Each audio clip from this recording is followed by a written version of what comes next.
Assalamualaikum warahmatullahi wabarakatuh. Kembali lagi bersama saya, Sayuma Sula. Di sini saya akan membahas hasil resuman saya lagi. Pada mata kuliah Sejarah Islam dan buku Sejarah Peradaban Islam karya dari Dr. Fatah Syukur. Nah, pada bab 1 ini menjelaskan tentang sejarah dan problematikanya. Untuk yang pertama itu ada pentingnya sejarah. Menurut Profesor Dr. Nauruzman As-Siddiqi ada 4 aspek penting hikmah sejarah. Yang pertama, kewajiban kaum muslimin untuk meneladani Rasulullah. Kedua, untuk menafsirkan dan memahami maksud Al-Quran dan hadis. Ketiga, sebagai alat ukur sanad. Banyak anggapan bahwa sejarah hanya sebagai peristiwa masa lalu yang tidak memiliki rangkaian dengan masa kini dan masa yang akan datang. Bahkan sejarah dianggap monoton, membosankan, dan terkesan hanya mengulang-ulang saja. Beberapa problematika dalam pengajaran sejarah perlu mendapatkan perhatian serius dari umat Islam. Yang kedua yaitu ada hakikat sejarah dan kebudayaan.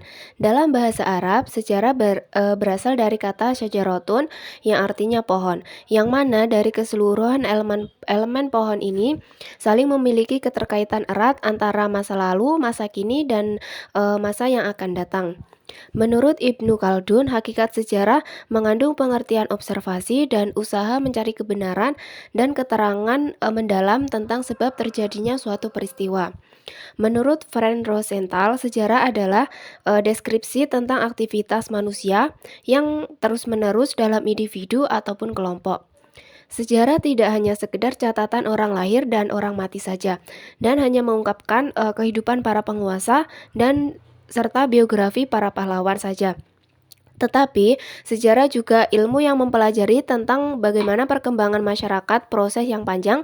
Sejarah juga harus dapat dibuktikan kebenarannya dengan melakukan pencarian serta sumber-sumber yang akurat dan juga asli.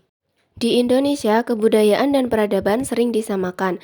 Dalam perkembangan ilmu antropologi sekarang, kedua istilah tersebut berbeda. Kebudayaan merupakan bentuk ungkapan tentang semangat mendalam suatu masyarakat yang di dalamnya terdapat pengetahuan dan ide-ide untuk memahami lingkungannya dan sebagai pedoman untuk melakukan suatu tindakan. Kebudayaan lebih banyak dituangkan dalam seni, sastra, religi atau agama dan juga moral. Peradaban pada politik, ekonomi, teknologi. Menurut Konjaraningrat, kebudayaan memiliki 3 wujud, yaitu yang pertama ada wujud ideal, merupakan kebudayaan sebagai suatu ide, gagasan, nilai, norma, dan juga peraturan. Yang kedua ada wujud kelakuan, merupakan kebudayaan sebagai aktivitas kelakuan yang berpola dari manusia dalam masyarakat. Yang ketiga yaitu wujud benda, kebudayaan sebagai benda-benda hasil karya. Kemudian ada problematika pengajaran sejarah dan kebudayaan Islam. Mata pelajaran sejarah justru hanya dipandang sebagai mata pelajaran pelengkap oleh siswa ataupun guru. Jam pelajaran untuk sekolah pun hanya 1 jam dalam seminggu, padahal materinya cukup banyak. Selain itu, ada juga problem lain yang berkaitan dengan metodologi pengajaran sejarah Islam. Yang pertama itu baru menekankan pada aspek sejarah politik para elit penguasa pada zamannya. Kedua, apresiasi siswa terhadap kebudayaan masih rendah. Ketiga, sikap perasaan rendah diri yang kompleks. Keempat, metode yang digunakan guru masih monoton. Kelima, penjelasan guru ataupun narasumber kurang memperhatikan aspek-aspek lain. Kemudian ada problematika metodologi penulisan sejarah. Menurut Profesor Dr. Azyumardi Azra MA, metode penulisan sejarah meliputi 2 hal, sejarah konvensional dan sejarah sosial, atau old history atau sejarah konvensional mengakibatkan suatu citra bahwa belajar sejarah membosankan, mengulang-ulang, identik dengan dunia Arab, Islam penuh kekerasan dan Islam hanya di Timur Tengah, dan yang kelihatan kelompok elit saja. Oleh sebab itu, kemudian muncullah yang baru yaitu New History atau sejarah sosial. Pada penulisan ini selalu memperhatikan ilmu-ilmu lain sebagai bahan analisis seperti sosiologi, antropologi, geografi, ekonomi, dan sebagainya. Objek yang ditulis juga mencakup kalangan bawah dan kalangan masyarakat pinggiran dan sebagainya. Berikutnya ada pendekatan inquiry discovery learning. Kelemahan metode pengajaran sejarah Islam berawal dari pendekatan. Pengajaran sejarah di sekolah membosankan karena siswa hanya aktif mencatat ataupun menghafal fakta historis pada buku teks saja. Akibatnya, anak ataupun peserta didik jadi tidak kreatif. Oleh karena itu, muncullah pendekatan baru yaitu inquiry discovery learning, merupakan belajar mencari dan menemukan sendiri. Dalam pendekatan ini, anak didik diberi kesempatan untuk mencari dan menemukan sendiri. Siswa juga lebih mudah menghafal bahan penunjang seperti kelengkapan buku di perpustakaan, LCD, dan internet sehingga informasi yang didapatkan oleh peserta didik menjadi lengkap. Selanjutnya, pada bab 2 menerangkan tentang Jazirah Arab, tata sosial, dan budaya pada zaman jahiliyah. Yang pertama ada geografis Jazirah Arab. Dilihat dari geografis Jazirah Arab berbatasan dengan laut, sebelah utara berbatasan dengan gurun Iran dan gunung Syria, sebelah selatan berbatasan dengan lautan Indonesia, barat berbatasan dengan Laut Merah, dan timur berbatasan dengan Teluk Persia. Jazirah Arab terletak di sebelah barat daya Asia yang terbagi atas bagian tengah dan bagian tepi.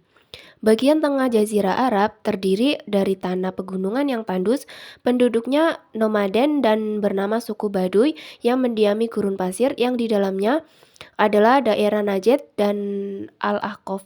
Penduduk padang pasir memiliki sifat berani, namun sifat tersebut sering disalahgunakan yang mengakibatkan terjadinya peperangan perebutan tempat-tempat yang subur. Pada keadaan Jazirah Arab bagian tepi terdiri dari tanah yang subur dan penduduknya bukanlah pengembara. Wilayahnya meliputi Yaman, Hijaz, Oman, Hadramaut. Mereka berhasil mendirikan kerajaan, yaitu Kerajaan Saba, dengan pemimpin Bulqis, Kerajaan Himyar Manadira, dan Kerajaan Chasnia. Gurun pasir sekitar Mekah memperlihatkan cara hidup yang primitif. Sebagian besar daerah Arab adalah padang pasir Sahara di tengah yang berbeda-beda dan dibagi menjadi Sahara Langit, Sahara Selatan, dan juga Sahara Harat. Kemudian pada subbab yang kedua, ada agama bangsa Arab pada masa pra-Islam. Sebelum Islam datang, agama bangsa Arab sangatlah beragam. Ada yang menyembah Allah, menyembah matahari, bulan, bintang, patung, dan juga api. Dan agama Nasrani Yahudi masyarakat menyandarkan peradaban sejak ribuan tahun kepada sumber agama. Mayoritas penganut Yahudi maupun Kristen sama-sama terpengaruh kebudayaan Helenisme dan pemikiran Yunani. Aliran Kristen yang masuk ke Jazirah Arab, aliran Nesturian di Hira, dan Jarob Baradi di Gasan. Daerah Kristen yang terpenting adalah Najran dan penganutnya berhubungan dengan Habasyah atau Ethiopia. Namun lama-kelamaan kepercayaan terhadap agama Tauhid berubah menjadi penyembahan terhadap berhala, karena adat bangsa Arab membawa batu yang diambil dari sekeliling Ka'bah. Dilakukan karena mereka mencintai kota Mekah dan Ka'bahnya, batu yang mereka bawa dari sekeliling Ka'bah itu dipujanya. Kemudian mereka pindahkan di sekeliling Ka'bah sehingga penuh dengan berhala. Mereka menjadikan berhala tersebut untuk sebagai perantara saja. Kemudian subbab yang ketiga ada peradaban bangsa Arab.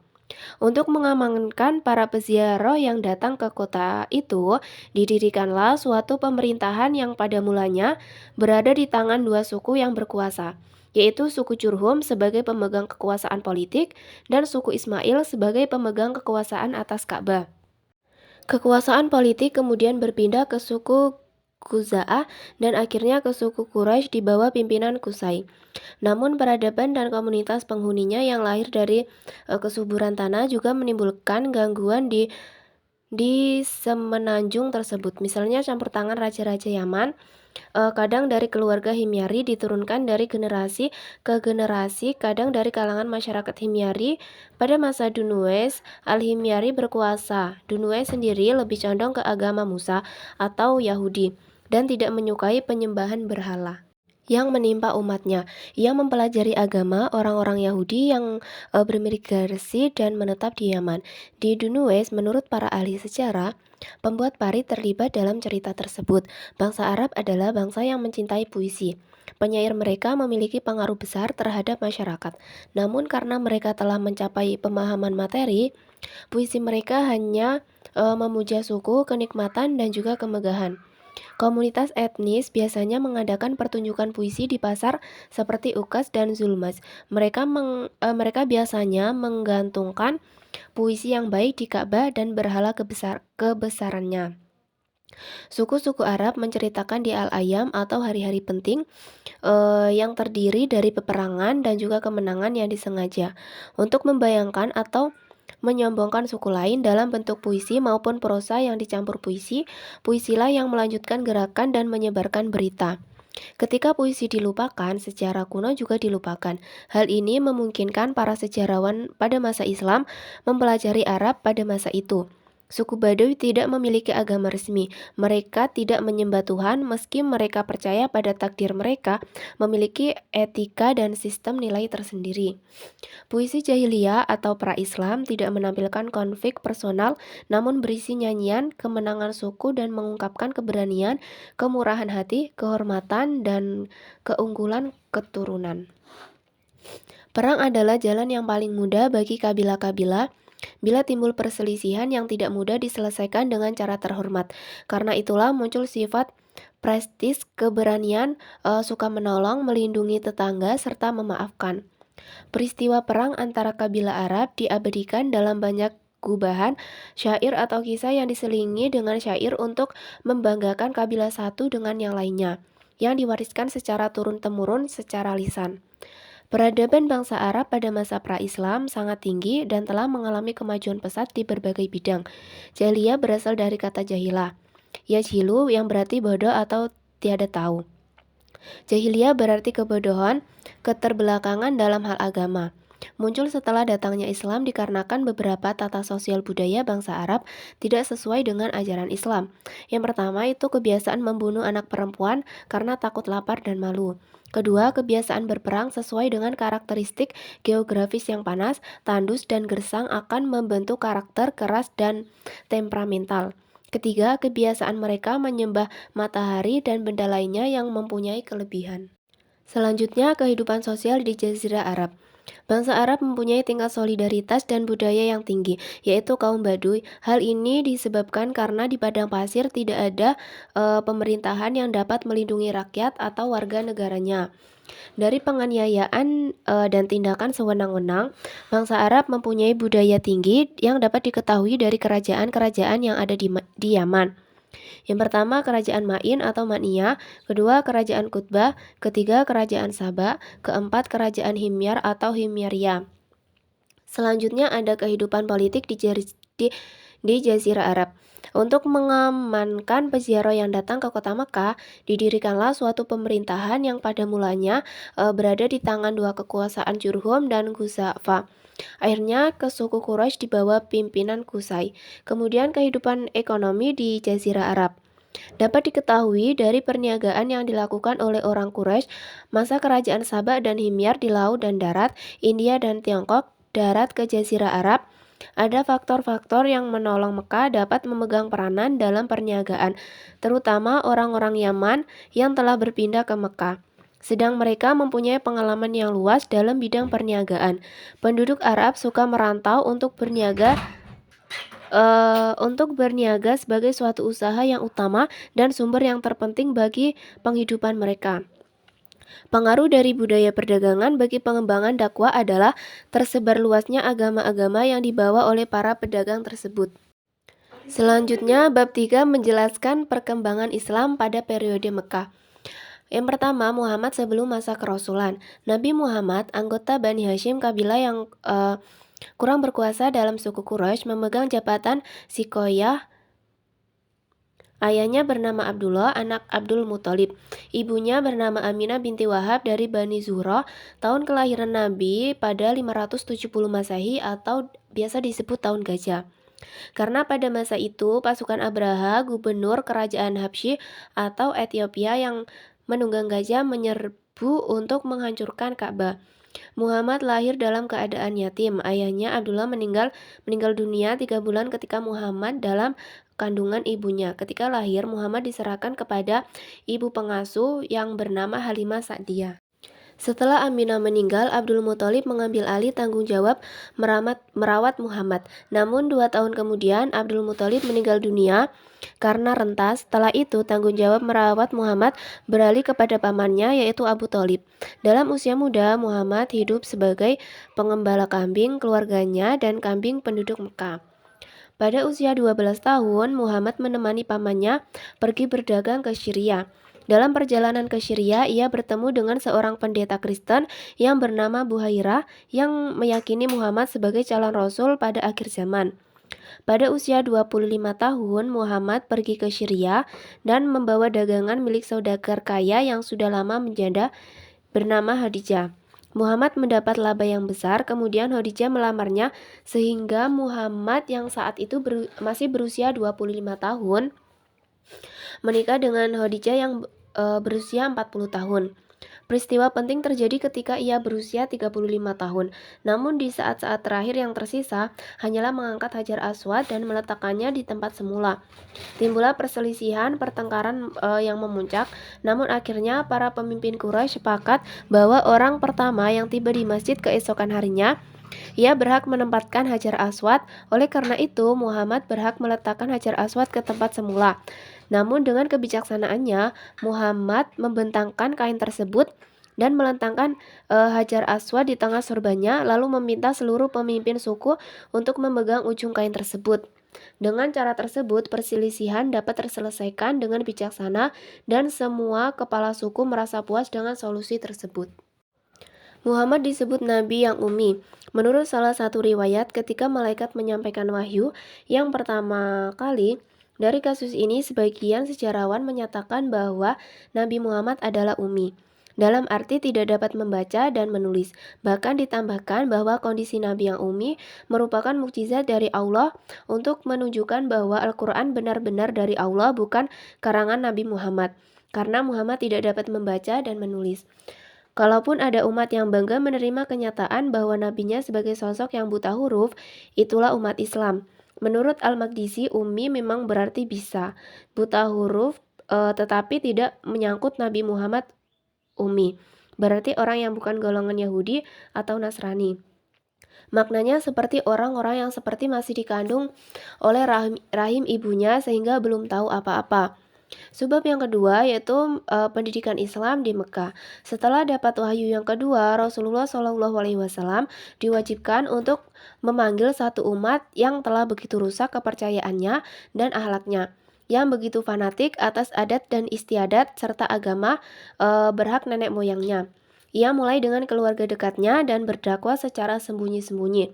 Dalam dakwah tersebut, orang yang pertama kali menerima dakwanya adalah istrinya, kemudian saudara sepupunya Ali bin Abi Thalib, kemudian Abu Bakar, sahabat karibnya, lalu Zaid dan Ummu Aiman. Setelah beberapa lama dilakukan sembunyi-sembunyi, maka turunlah perintah agar Nabi menjalankan dakwah dengan cara terbuka atau terang-terangan, dengan menyeru masyarakat umum. Namun pemimpin Quraisy masih menghalangi dakwah Rasul karena beberapa faktor. Salah satunya yaitu Nabi Muhammad menyerukan persamaan hak antara bangsawan dan hamba sahaya. Hal ini tidak disetujui oleh kelas bangsawan Quraisy. Dalam memberikan pembinaan umat di Mekah, ada 2 bidang pokok yang digarap oleh Rasulullah. Yang pertama ada pendidikan tauhid dalam teori dan praktek. Pendidikan tauhid merupakan perhatian utama Rasulullah ketika di Mekah. Pokok ajaran tauhid adalah Allah adalah pencipta alam semesta yang sebenarnya. Allah telah memberikan nikmat dan segala keperluan semua makhluknya. Allah adalah Raja yang akan memperhitungkan amal manusia. Allah adalah sesembahan yang sebenarnya dan Allah adalah penolong sebenarnya. Kemudian ajaran yang kedua yaitu ada pengajaran Al-Quran. Al-Quran merupakan intisari dari sumber pokok dari ajaran Islam yang disampaikan Nabi Muhammad kepada umatnya. Ia mengajarkan Al-Quran kepada umatnya agar secara utuh dan sempurna menjadi milik umatnya yang selanjutnya akan menjadi warisan turun-temurun dan menjadi pegangan serta pedoman hidup bagi kaum muslimin agar tidak tersesat.